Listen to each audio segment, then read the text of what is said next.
Wetlands were once considered wastelands, but today we understand they perform many vital functions for society, such as? Filtration is a big one. It takes water that's a lot of its nutrients, sediment, and allows that to settle out. The other thing is it's a holding area, detention area, so water can fill that and sit there and meter out slowly. That helps protect against flooding downstream. And the other thing is flashiness.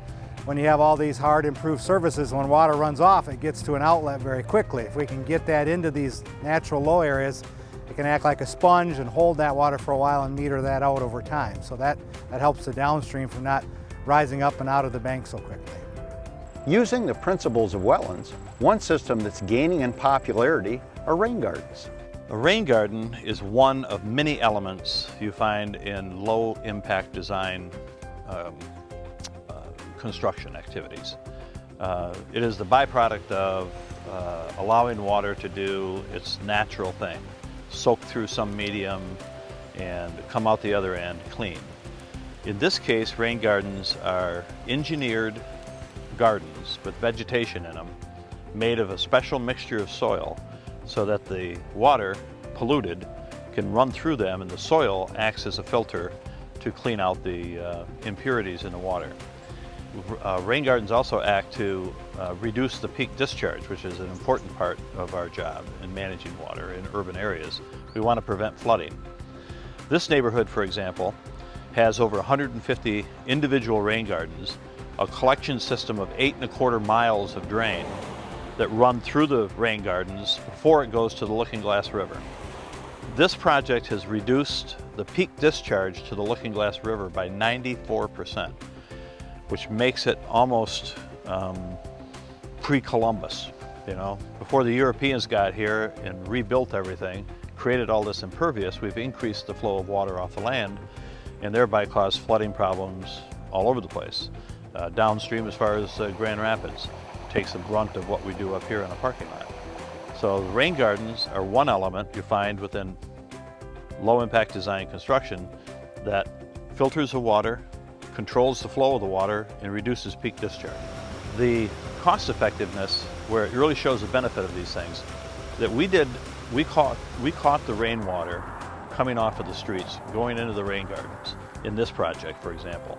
We did the same thing at the toll gate drain, and we did it with another drain in Williamstown Township, where we constructed a wetland to handle the bulk of the flow. What it wound up doing is it showed about at the toll gate, it showed a 99.9% reduction in copper in the water. We had lead, mercury, chrome, all the different kinds of pollutants you will find from shingles on houses. Right, produces a runoff. When the rain hits it and the sun beats down on it, it produces a pollution.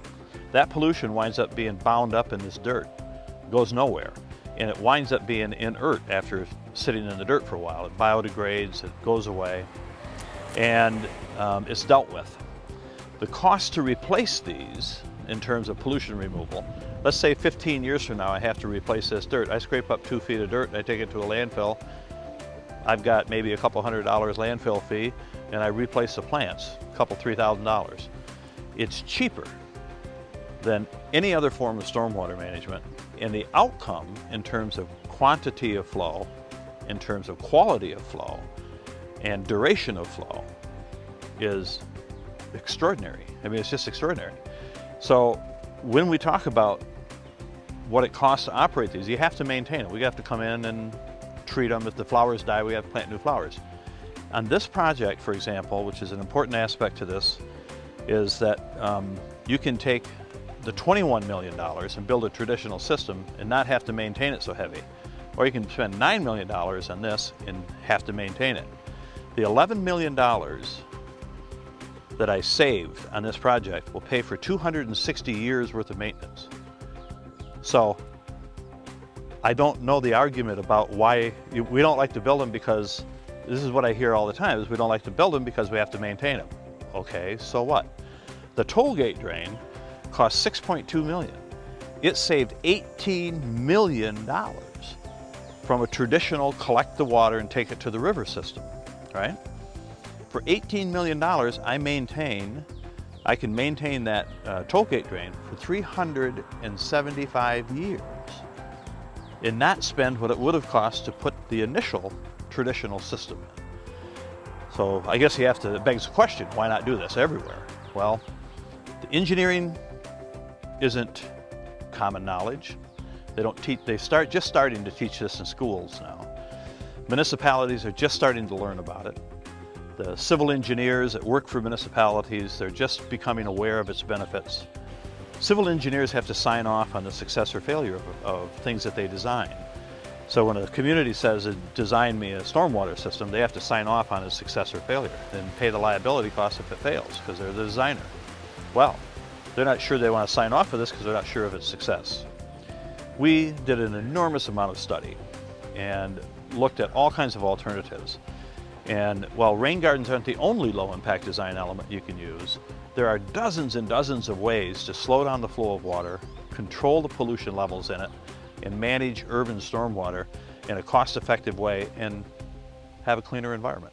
The same principles of rain garden design can be applied by homeowners on a smaller scale too. When we moved in the house about 33 years ago, I started with little strips of land trying to put in flowers, and then the same thing in the back, putting in a vegetable garden, and those kept growing and growing, and I didn't have enough room for everything I wanted to grow, so I wanted the entire front yard to be a flower garden, but to fit in with the neighborhood, and Paul wanted it to be a rain garden. So we created my flower gardens and a water management system, and that's what this is. And of course, rain gardens are a stormwater management tool.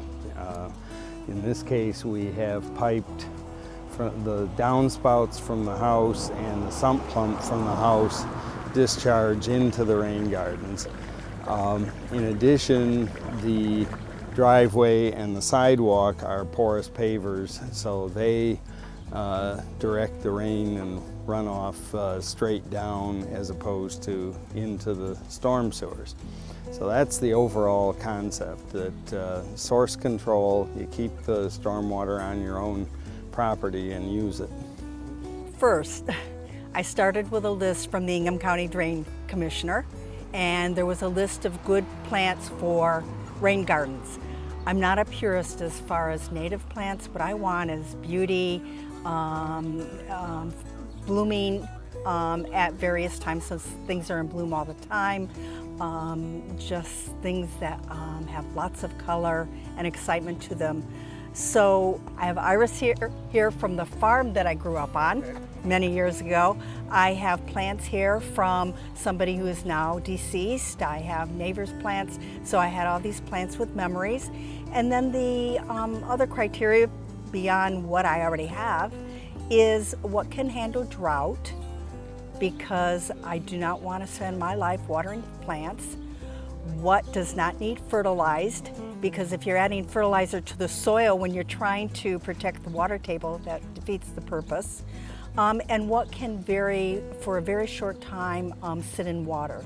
The rain gardens drain so fast that really it's not an issue of needing swamp type plants or wetland plants. It's a matter of what does not need watered because they can stand drought. I have not watered yet this year, and most times I don't water at all. We've been very fortunate this year, but I do have a mulch down to avoid having to water at all. I would say go for it, but go for it slowly. This didn't happen overnight. This was over 30 years of starting small and expanding. This is definitely worth it. I have so much joy from the garden portion, and then I feel good about the water management portion.